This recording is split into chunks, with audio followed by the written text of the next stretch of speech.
Okay, I'm trying to play it cool over here, but I've already told my friends Lars and Naleea that I'm a huge fan of what they're doing in the world, and it's really an honor and a joy to connect with them today and get some of their time. We're going to chat here in a moment, but there are two things that I want to share so people get a sense of the kind of work that these two are sharing with the world. So the first is I want to play a minute of the video that they created together called The Divine Feminine, and we'll just dive straight into that to start off.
Okay, beautiful. That's so gorgeous. And here's Lars' introduction on his website to the White Dove teachings. He says, since my childhood, I have had an inner certainty that I belong to a group of people whose ultimate task in this life is to find what leads to freedom, peace, and spiritual insight, and subsequently to share this insight with those who want to hear and need to receive it. After a whole life in the service of spirit, my task is to communicate the fact that we humans are here to raise the fallen, to heal the broken, to gather the separated, and to open the closed. Every human being is, in principle, already enlightened. Most people have simply forgotten this or turned their backs on the light and the accompanying responsibility. Therefore, as Yeshua said, a rebirth must take place already in the present life, a reconnecting to our true self, an understanding how to stay in this connection so that we start to see, listen, and speak through this self of ours. The understanding and experience of this real self is what I wish to facilitate through my books, songs, lectures, and workshops.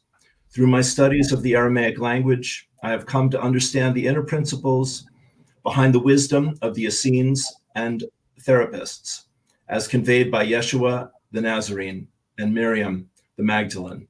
Like them, I use meditation, healing, presence, song, and dance in my workshops. And so it is, my friends. Beautiful. Thank you. Thank you.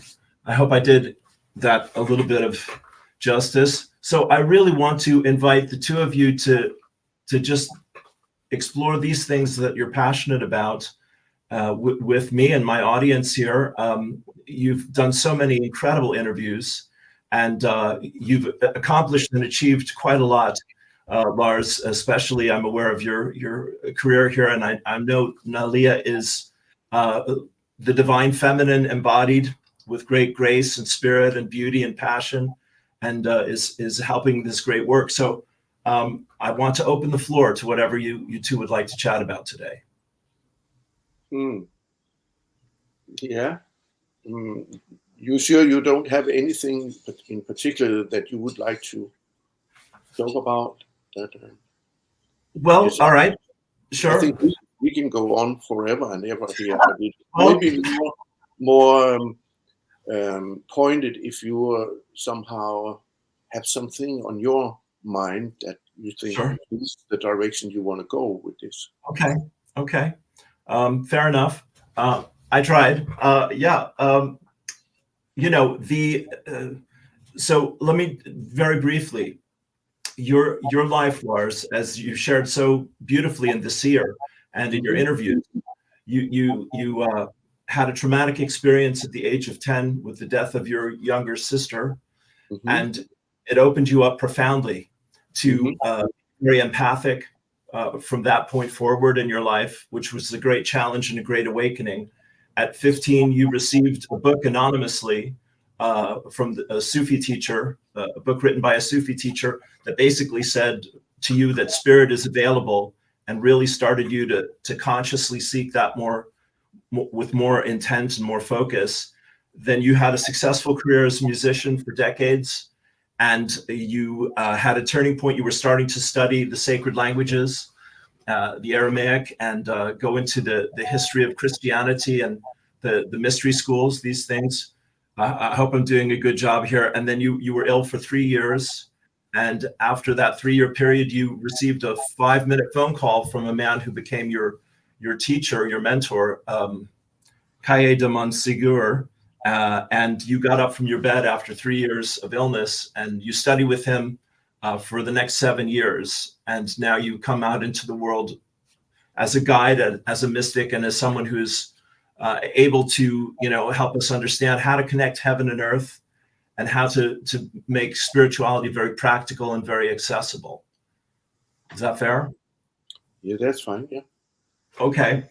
So these are all things that I care about, and I'm especially, passionate about the divine feminine. The teachers that I've been working with for 37 years plus have referred to the goddess and the return of the divine feminine.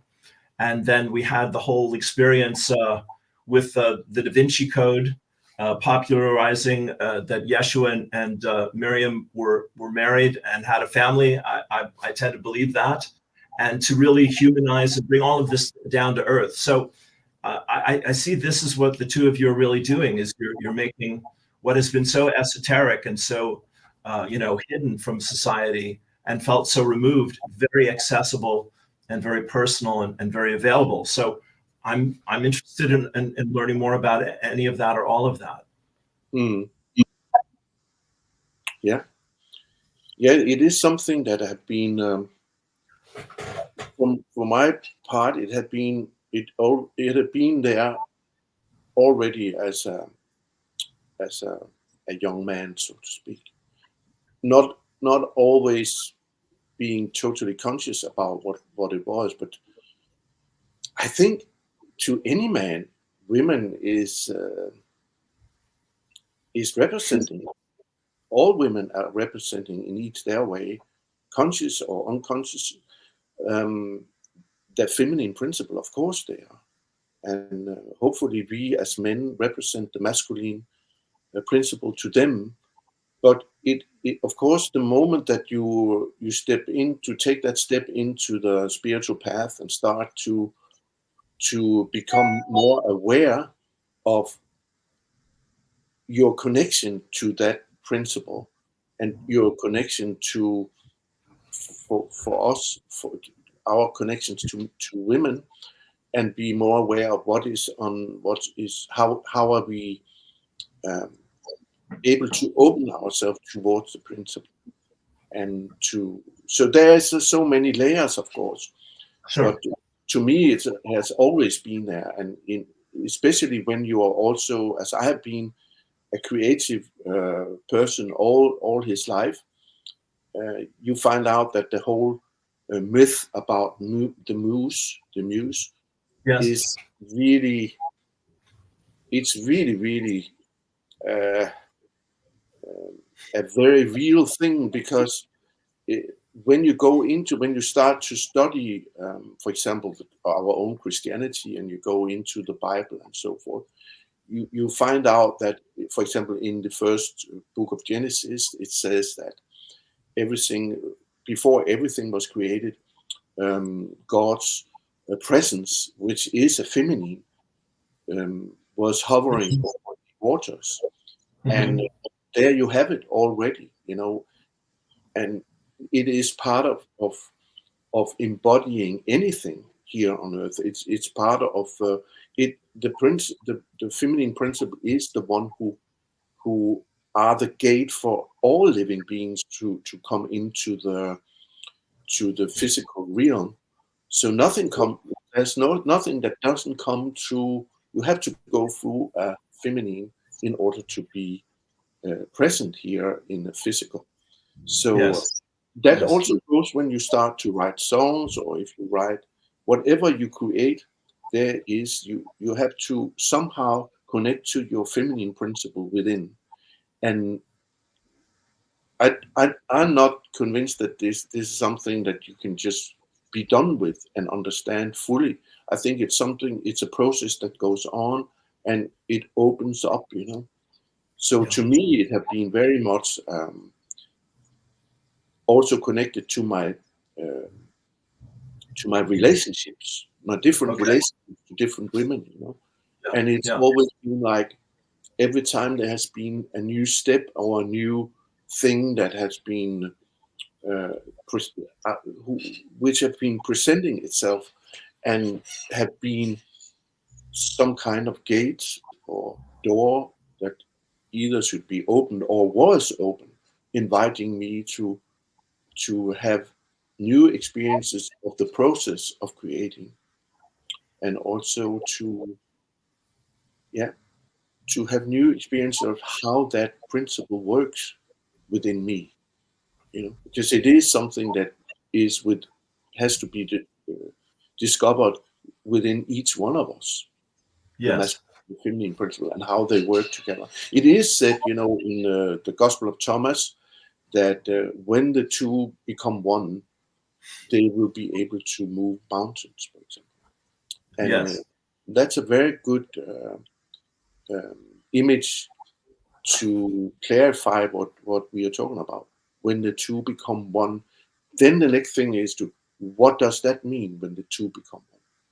And that Right. is in many ways a challenge. It's not only a physical merging, but it is a merging on a higher level um, that you need to understand. And I think both masculine and feminine principles today, or men and women, or how you want to put it, we need to work with first and foremost our personalities in order to see what is it within me as a man who who are diverting me towards the pure principle, masculine principle. What is it that stands between me and the feminine principle? And this is Beautiful. something I have to work with in my work, in my spiritual work Yeah. personally. Yeah. And of Beautiful. course, that differs. That has to differ from person to person, and only you and your teacher or your therapist or who can help you to discover it. But at the end of the day, only you will know about it, and you know. So to take responsibility for that is to really have the guts to face it, and that's it can be challenging for all of us in different ways, of course. I don't Yes. know, Naleea, what you would Please. if you would add something to this. Well, for me, it's the manifestation of um, the male or female persons around us is a real insight as well of where we are inner in our inner harmony or disharmony with those principles.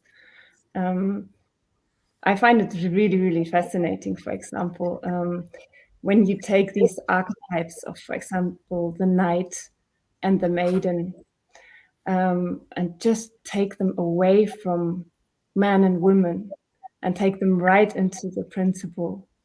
So what does the knight do? What does this he represents? What does the maiden represents?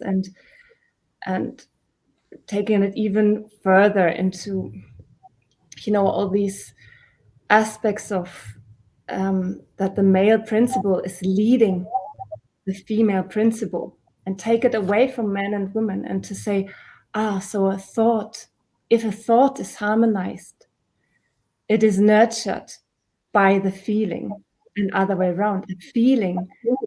A harmonized feeling will welcome a thought and help it to manifest in the world.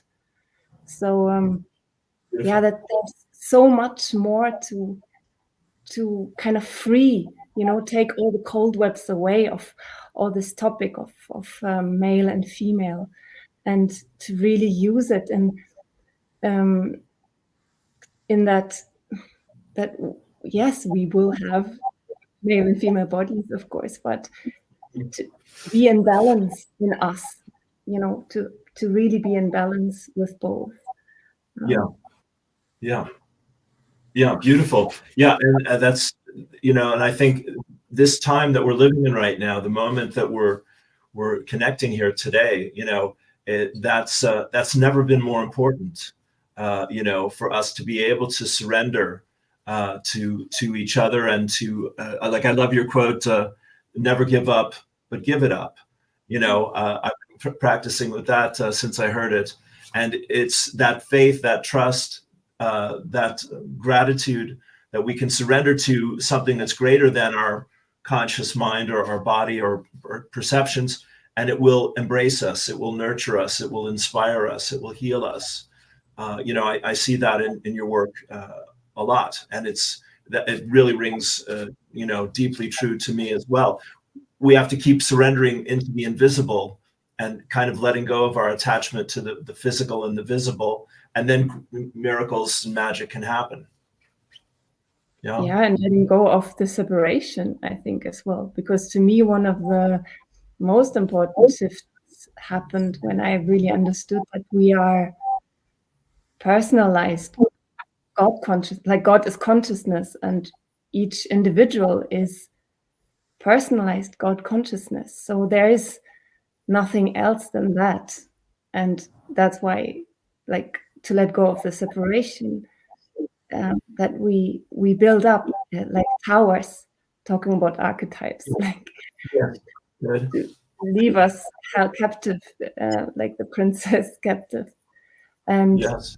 and we are the ones who keep thinking that we are separated, that we need to step into this the river of I don't know, enlightenment, or we need to do this, that, and yeah, instead of allowing in the communion to feel that there is no separation. Yes. It is who we are at our core, at our essence, the goodness, beauty, and truth. Yeah, I deeply believe that. And I mean, every mystical experience I've been blessed with, is ineffable. You can't put it into words. It transcends time and space, isn't it? Yeah. It radiates out, though. But yeah, it's feelable. It's Yeah, that's right. It radiates out and it's feelable. Yes. It's beautiful. And I mean, of course, these were not ideas that were talked about when we were growing up, and so it's so, the heart leaps with joy, as I was saying before we got on here, that somebody speaks the same language that is dear to my heart of the mystic, and, people like Van Morrison, and a lot of U2 songs, these are the things, even some Talking Heads, these were the mystical expressions that I go, yeah, these people are exploring the same land that I'm looking into as well. So it's, it's really exciting. Again, there's so much to cover here. I'm not sure where to go, but I love that we're exploring it together.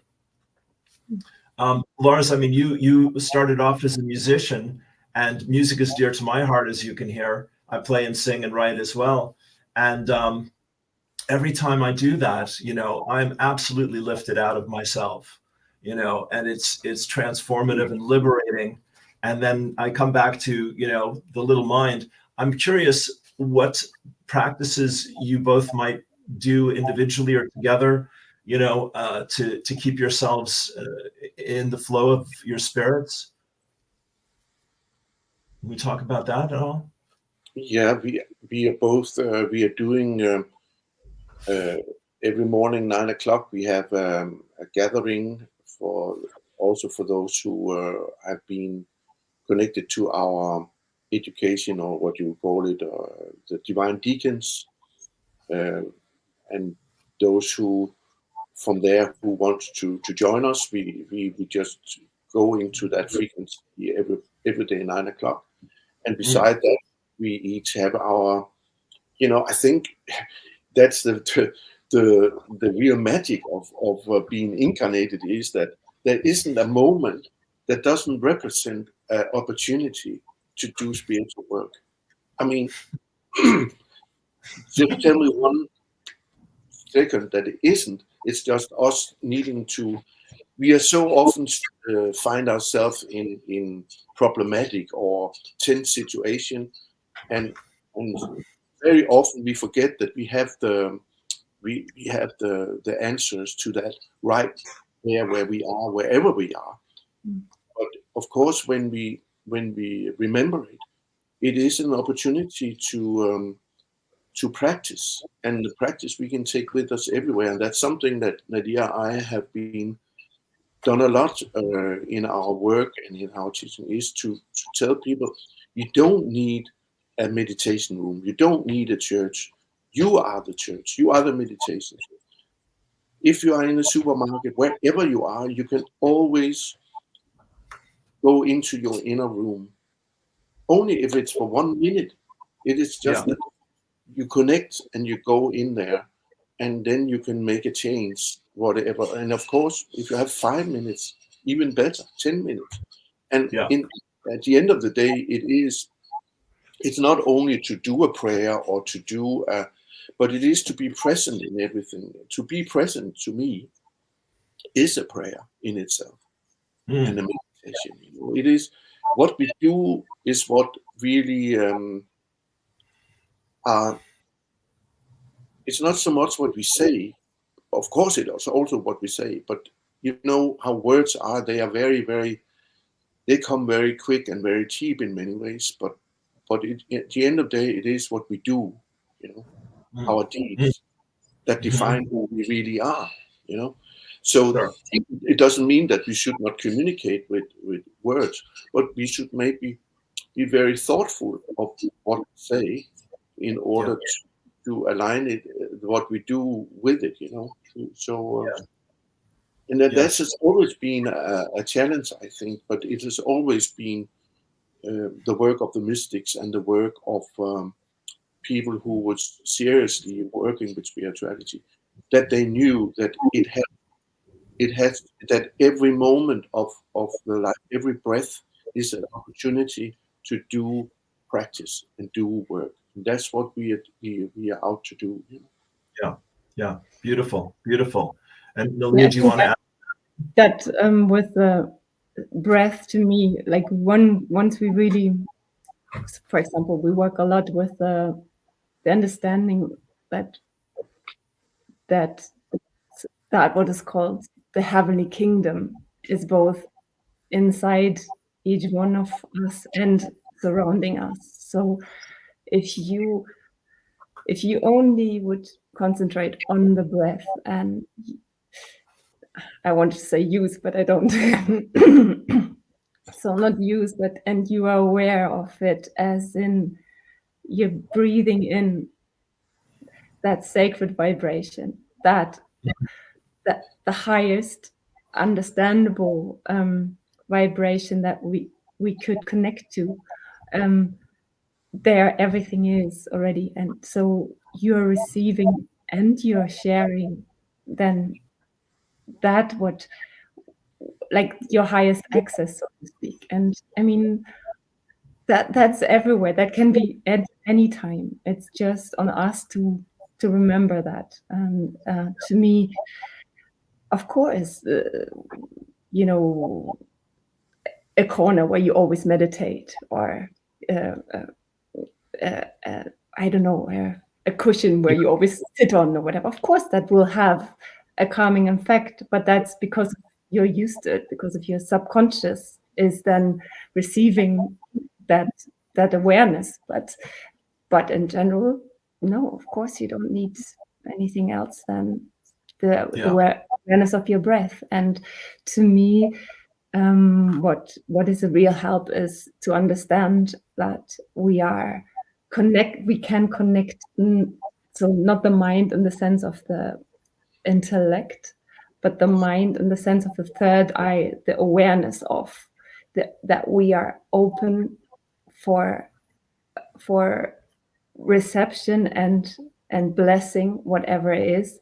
So connecting that with the heart, for example, is a wonderful practice if someone wants to practice something, to understand that we have access to the depth of our heart at any time, and that we connect with the, so to speak, the gate that is giving us access information, allow us to stream out really our purest thoughts, our purest intention, and keeping these connected just by breathing in and out through them. Yes, Again, we beautiful. have the female and male principle in the connection again then. Right, right. Well, I know, Lars, that's beautiful, Naleea. Thank you. I know, Lars, you've talked about the vertical and the horizontal of the cross, and how in one of your interviews, this is the earth plane, is it? And this is the spiritual plane. And if we can visualize this as, the meeting place, like you're saying, Naleea, with head and heart in the center of that, and just surrender to that, as you said, then that will be reflected, in the people we meet and the experiences we create and all of that. The phrase that comes up in my life a lot is taking our power back. That someone said the way we give our power away is by thinking we don't have any, and Lars and I chatting just a moment before we started, what's happening in Ireland, what's happening in the world, just to bring this part of it, there's all these political changes and all these social changes happening in the world. And, as spiritual people, we want to respond to these things, of compassion and mercy and love and care and speaking the truth to power and all these kinds of things. So I really do feel, my friends, you're giving us a reminder and a refresher course at the deepest level, that this is very simple and it's very real, and you're walking the talk, that this really can affect huge changes in our world. And I just love the harmony and balance here between Lars, who's very, the warrior to my mind, very committed and fearless and stoic. Yeah, bless you and your Danish roots. And then Naleea over there, who's just bubbly and soft and fairy-like and gentle, and it's quite a magical combination, the two of you. Oh, you don't know her yet? Yeah, I can hear that. I'm fooled. I'm utterly fooled. What can I say? Yeah, but it's a lovely balance. This is what I want to say, my friends, from my heart. There are so few couples or men and women together, who are teaching in this way of honoring both sides of this equation that we are so desperately in need of returning to, as you're both sharing here, that it's just, I can't think of another time I've interviewed a couple in my interviews here. So it's just really a privilege that you both see that part of I knew you would bring the Thomas quote from the gospel there, the opposites coming in and the above and the below and all of that. When we transcend time and space and the illusions of separation, like we're saying here, with unconditional love and perfect peace, then we are back to the divine, and then all things are possible. And I just, again, feel the two of you are doing great work with representing that and sharing that. Or allowing the center of the cross, like you were talking about the vertical. So this allowing the center of the cross to be the sacred moment. Beautiful. Yeah. So Lars, may I ask you, I know you've had many trips to the Middle East and it's very dear to you. Do you have anything you want to share with us about your own thoughts of what's happening there? You could say, in a way, there's nothing happening there that isn't also happening here or wherever we go. I think all of us have maybe, if you start to connect to, for me, my connection to Israel, for example, is very much our past lifetime. And I was there already in the 60s with my band. Right. And that was when I discovered all this. And ever since, when I started to study, it was always about, not so much about religion, but very much about the Jesus um, figure, and threw him into the Essenes and all this. So to me, it's a personal thing. I'm Yeah. not, I'm not in any way promoting that you have to Sure. go to a certain place. But if you have some kind of connection, it meant so much to me in my work. And I really feel at home when I go there, also despite all the problems that are there. And I think Sure. we all have, maybe when we feel connected to a certain place, but to me now, I very much doubt that I'll be able to go there, and I've just come into some kind of peace with it, and because what if it isn't here, it isn't anywhere, Yeah. Yeah. and it you know what is there is also here. So it's more, yeah, you know. Okay, I'm hearing you. Yeah, I mean, you had your part of your spiritual awakening was remembering your past life as the scribe, Hmm. as you say, and as a student of the Essenes, and Hmm. which was a huge thing. And as you say, these battles of light and dark, or good and evil, or whatever we want to call it, are happening the world over, and Yeah, really in every human heart to some degree, as we know. And yeah, so, yeah, I just wanted to give you some space to talk about some of that. So thank you. yeah. But it means really a lot to me. But Of course. that's it. Yeah. Okay. Well, and again, that I mean, when I heard you say Yeshua instead of Jesus, that Hmm. rang my bell, because I'm like, yeah, that's how I know this individual is through Hmm. that name. That's true to me, to my heart. And as I said, the Da Vinci Code, for better or worse, was a real awakening about, bringing his story into, more into accessible to more human beings, rather than being unreachable. This is what I grew up in the Catholic Church learning, Hmm. perfect and unreachable and unapproachable, and these kinds of things. And, Yeah. as you say, we are all enlightened. It's just that we forget that, or we deny that, and now it's time to let that go and remember who we really are, and with Hmm. his help and his inspiration as well. Absolutely. Yeah. I mean, I think the most important message from Joshua to us today is that he's saying, "Don't put your light underneath a bushel." And it is in the Aramaic language and everything. It tells so um, just so clearly what a human being is, and how many qualities that were given when we incarnate. But somehow, Yeah. because of all the social conditioning and the status of the world today, and what you put up as this is what it's all about, be a success, earn a lot of money, be rich, have everything, and all these things, that just have somehow whole human being is led astray by all those crazy philosophies about what is everything should be all about. So Sure. when we have this thing about when Yeshua is saying in the New Testament, it is possible to be reborn even in this life. It is Yes. awakening that he's talking about, and we need a huge awakening Yes. Yes. for humankind. Beautiful. Absolutely. Yes. Yes. May it happen soon. And we're hopefully holding the space I to mean, help there's that. no way around it. There's no Yeah. way we can find solutions to the world's problems today by what we are doing now.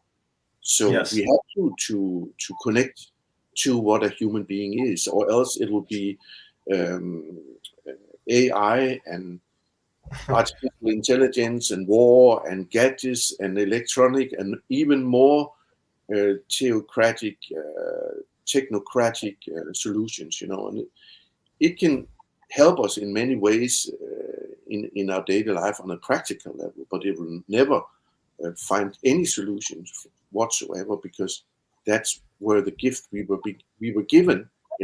As Naleea said, feeling, thoughts, connect the whole thing, and we will start to move mountains, and we will Beautiful. start to find right solutions for the problems. Yes, No doubt. yes, I agree 100%. We can just sit and wait until until our leaders find out that this is okay. Now we have tried everything else, and just think about how stupid it is. 2024. How many wars have there been? How many this and that of that period? And who's creating it? We are. It's Yes. not something that comes from anywhere. It's just, yeah. Yeah, brother. Yeah, I hear you. Mm. Yeah. I don't have to say it. No, but I feel you, and it's beautiful, and I love your passion, and I feel it the same. Naleea, do you want to add anything to what we're talking about here, my friend? Yeah, I mean, the opposite is true to it too. Like, what is, if we are looking at like what is not allowing us to live in brother and sisterhood with each other, like what, like the way you are talking or writing to us in an email, why is that not normal? Like, why is that, why are we putting love on a pedestal, and thinking that that's, I don't know, think pink and all of these things, instead of taking that seriously. To it's of course okay to have struggle in our personalities and to react to things, to have all sorts of feelings, but then not to say, oh yeah, but that's human, and that's it. It's we just make it small. If we take seriously that we are consciousness, that God is consciousness and we are consciousness, and if we take that seriously, we are love. Like, why are we leaving that? Like, for what? And for what maybe little satisfaction, or feeling a pity, or feeling a little victory of some sort, because I don't know how long such a thing can last, until we receive that something is shallow now, or something feels, when I have hurt someone, that now I have hurt myself. And so yeah, like when we love down that pedestal, that is, it's not for the happy ones, it's for it's in every situation in which we are in. Remember that if we have pain or if we have joy, it doesn't matter. Both is, it's that, to walk on the edge of the sword, so to speak, to not fall into one or the other, but to know, to be aware that we are that consciousness and nothing else. Beautiful. Yeah, I have a song called "Warrior of Love," which I'll gladly send to you both. I have a video of that, and it's trying to express, this paradox that you're both touching on here so beautifully. Yeah, it's, the love, the divine feminine, compassion, courage, holding that space for this wisdom and this beauty and this vulnerability. Lars, you talk about this quite a lot, of the of being willing to be vulnerable, unprotected, I think is a phrase you use. And again, it's something I really appreciate that you share that so often, because the men I grew up with, Naleea, were very closed down and shut down, and the women that they were trying to love, were struggling heroically to try to open these men's hearts and soften them a bit. And I'm sure you're familiar with Gabor Mate and his work around trauma. I find him really a revelation about some of these things as well. The world is traumatized, I truly believe, and the war and the poverty and the technology being misused against people, and all of that is, like this rising tide, and we're all just, paddling as fast as we can to keep our nose above water. But again, my friends, your work and your lives are putting out the energy, and I hope mine is as well, putting out the energy, that there is an alternative, that there is another way to live meaningfully in this world. And as we're saying here, it's really time for that message to be heard. And the great thing I see happening is alternative media, is far outreaching, the mainstream. So people may still quote it and watch it. But these kinds of programs, Lars, you had an interview with Next Level Podcast, seen 280,000 times. This is extraordinary. So I know the message is getting out there, is what I'm saying as well. And that's exciting. Mm. Yeah. Yeah, there's this thought, is it even possible to externalize illusion? That's a really wonderful to take into a meditation, I think, because if not, then it's as well in us, in each one of us, where we will be able to shift what is appearing in the outside. Sure. Do you know the quote from Helen Schuckman? Lars, you quoting her in one of your things, the Course, nothing real can be threatened, nothing unreal exists. Herein lies the peace of God. Yeah. It's the heart of the paradox to me. Yeah. And so what the Course teaches, I've studied this a bit, is all the pain is illusion, all the fear is illusion. It's all washed away as soon as we drop the body. And on YouTube, with the algorithms of what I'm looking at, everyone is saying simulation, illusion, matrix. It's getting very.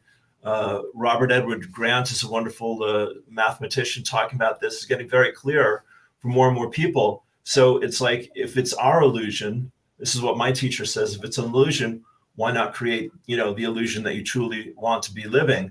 And I do really believe this is the next step in our journey. How do you both feel about that this is inevitable, that we're going to drop the veil here? Of course. Yeah. Well, to me, that really is a big thing to say. Is there such a thing as, can you ever create something that is not illusion? When you're saying I'm creating the illusion I like. I think for me, since I'm a little child, I have always thought that I wish to just be experiencing or being with something that even then I was not giving it a name, but what I would now call reality, and or a truth, and that, of course, we could discuss this all, but I try not to, and just to go into that feeling of, I know that there's something where I don't wish to create something anymore. And Okay. To me, from my intellect, it's like that is the principle of harmony, so to speak, the principle of all, and that, so to speak, that I don't even have to worry to create something positive. Do you know what I mean? But Yeah. just be to be in that space of, what we said before, communion. And so it's not about, although I think it's important, of course, to be connected to anything positive, because that is what is. But it's not to make an effort to, now let's create the positive world, so to speak, but let go of the wall of illusion that is separating us from what will unfold through us. Yes. Yeah, it's also, I could say maybe that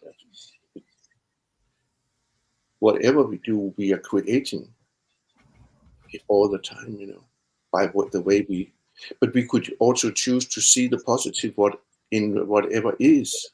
and in whatever situation we find ourselves in. And also, despite any tense or problematic situation that is, we could change that by seeing, to look, if we are able to see behind that situation. And in the first place, we would maybe judge a certain person for being the cause of the problem without knowing his or her background, and we cannot judge anybody, because if we don't know them and we don't know why they are doing what they are doing. So I think there is a purpose for us to incarnate here, and it's very much not to sit down and say that everything is an illusion, because that is also an illusion, to say that. Right. We can create exactly the world we want, but trying to see the purpose of the reality we find ourselves in, despite that you can read books about that everything's an illusion and everything, but we must, at the end of the day, ask ourselves the question: why did we incarnate here? If this is an illusion, why did we come here? And people, they say it's all a matrix and it's all this and it's all that. Fine for me. You can call it whatever you want. You could also call it the kingdom of heaven. Yeah. Somebody call it hell. And I guess that, for example, if you went to Gaza right now, you would find yourself in some kind of hell. So it's all, I think we need to realize that whatever situation, we can make a difference. We can change things, wherever it is. Yes. And that is why we are here, I find. So we can, to me, words can not really say what is what an illusion or reality. We are finding ourselves now in a reality that is very much, you can touch it, you can feel it, you can taste it, you can kiss it, you can do whatever you want with it, Right. This is what we have. There's something here that we need to understand before we leave this world. Beautiful. And at one point we are leaving it, because we are consciousness, as Naleea said, and consciousness is free. And at one point, when the bodies are not able to carry us any longer, we will leave it behind, and we will travel to other realms of this reality. And hopefully we will understand more. We will understand when we come on the other side of the veil. And what the mystics have always done is to be aware of the small glimpses of that other side of the veil, even in this life here. And that is what Yeshua was trying to talk about when he showed himself in his light body for two of his disciples on Mount Tabor.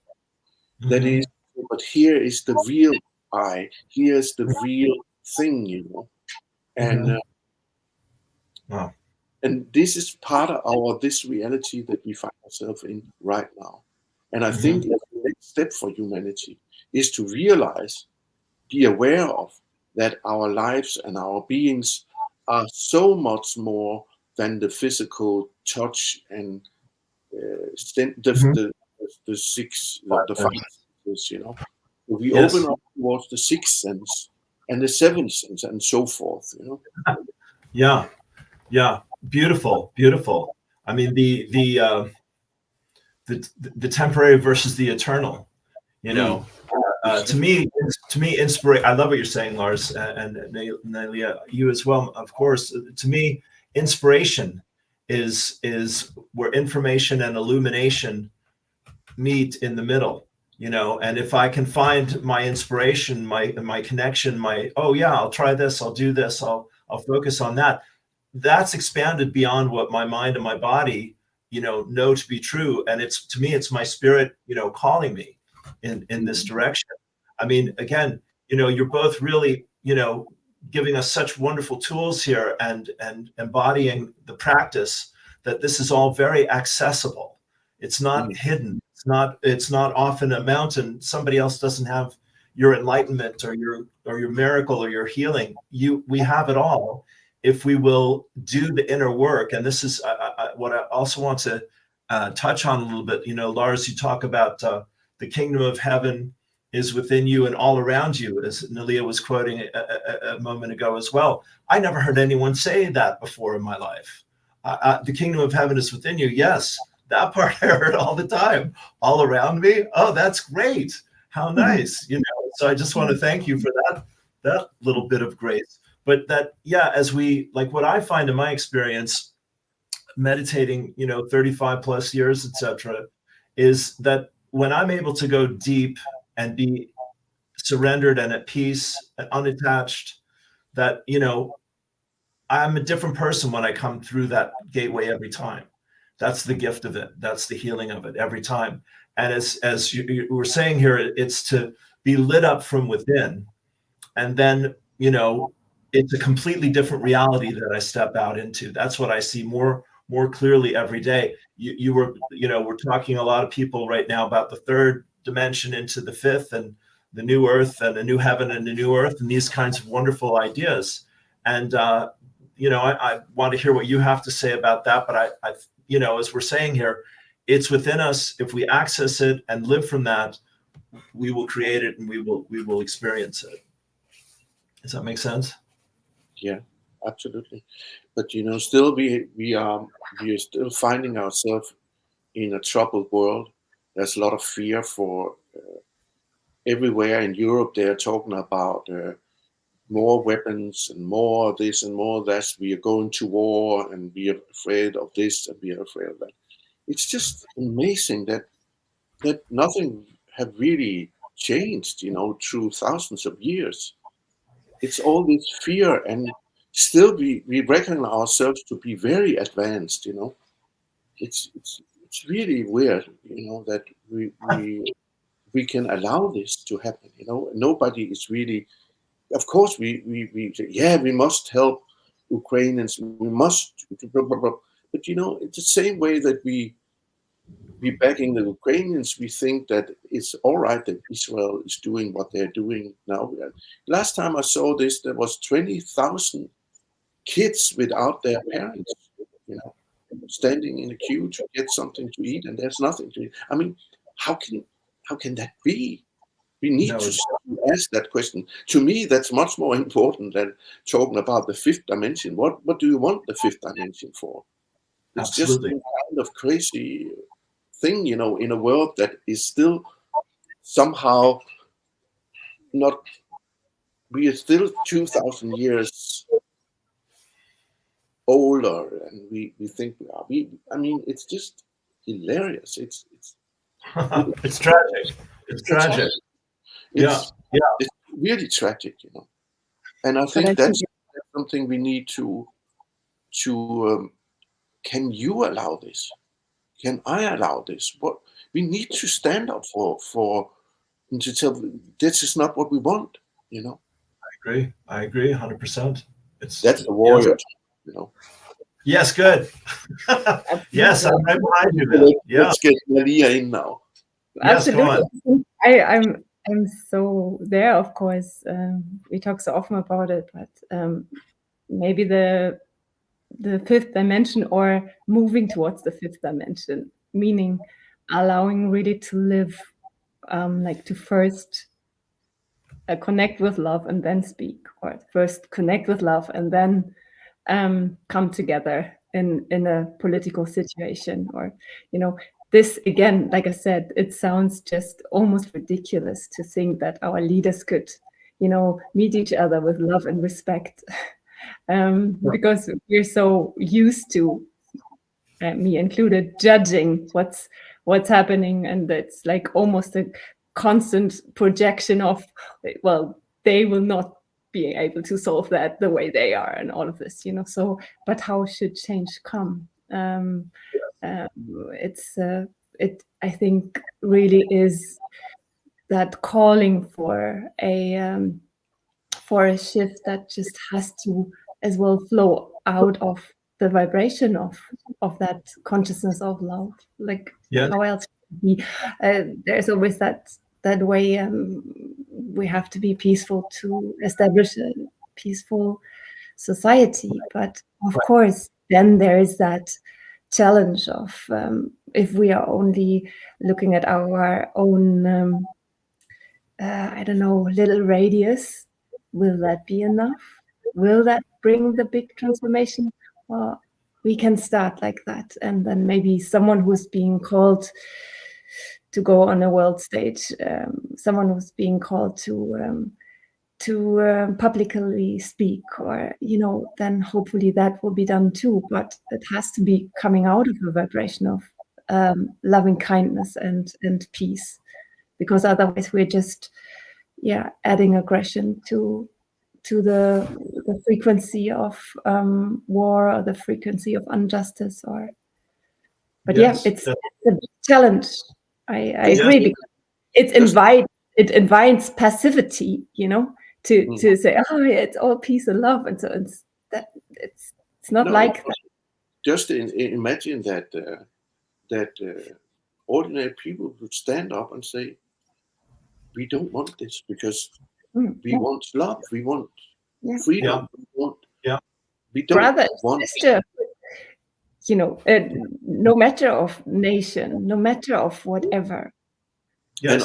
But we have to also realize that right now everything is run by huge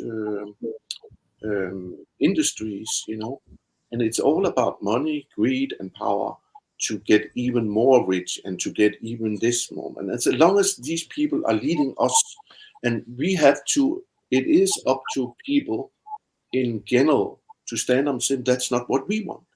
Yes. And we don't care about all this shit. Now we need something, and if you want to be somebody that we can vote for, you have to adjust to that, or else, please, you need to go somewhere else to play your game. Oh, I love this. I mean, this is so rich, my friends. Lars, you have the courage to see the lie for what it is and to call it out. And then Naleea, you have the wisdom to say, how do we change this with love? How do we bring love to terror and tragedy and starving children and people being bombed in their homes and all the rest of it? So, all I want to add to this deep love and passion and wisdom is, the names Martin Luther King, Mahatma Gandhi, John Lennon, the warriors of love who said, we've got to love our enemy enough, the corporate, the army, the military, all of the US, love them enough so that they give up the fight to win this empty game, so that they also, the people can stand up and say, no, we're not having it. This is me giving my speech now. The people can also, Lou, that the problem is that somehow those who are running this whole craziness, they have succeeded in dividing people into for or against this. Sure. Yes, you're right. Yes. In that way, we are totally forgetting what Naleea have just said here, that we are brothers and sisters. There's nothing for or against. We just want peace and love. And so that's it. Yes. I was thinking about if we should close this thing. That's right. I would really love you if you would read something from The Love You Are. Thank you both. The Love That You Are. If you would read something from there. Yeah.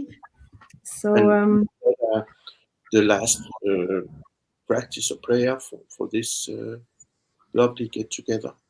Thank you so much. Yes. Okay with you, Lou? Yeah. Oh, a delight. Thanks so much for your time and your energy. I love you both. Thank you, Lou. Thank you very much, Lou.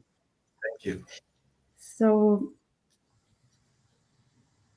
this is a prayer from Psalm 119 from Dalit, number 4. Heavenly source of all being, I am light, born within the light. I raise all worldly matters into your presence. My life is filled with your vibration. In you, I find answers to all my questions. I am your blessings that I feel and share. I am the realization of your wisdom as I contemplate your wondrous works. When I walk the path of pain and sorrow, I remember to receive your glory and strength. I am the truth, the way, and the life. The grace of your presence is with me always. I have chosen the way of truth. My heart is filled with your light. I hold fast to your vibration. I will never lose my way. I am the path of your love, for your presence has set my heart free.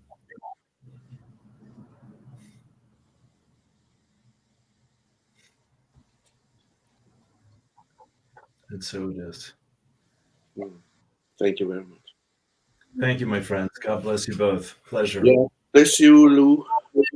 Thank you for setting this up. Thank you, Lars. Thank you, Naleea. I hope we'll Inspiration. meet again. Yeah. Take care now. Thank you so much. God bless you both. Peace and blessings. Thank you. Bye bye. Thank you. Bye for now. Mhm.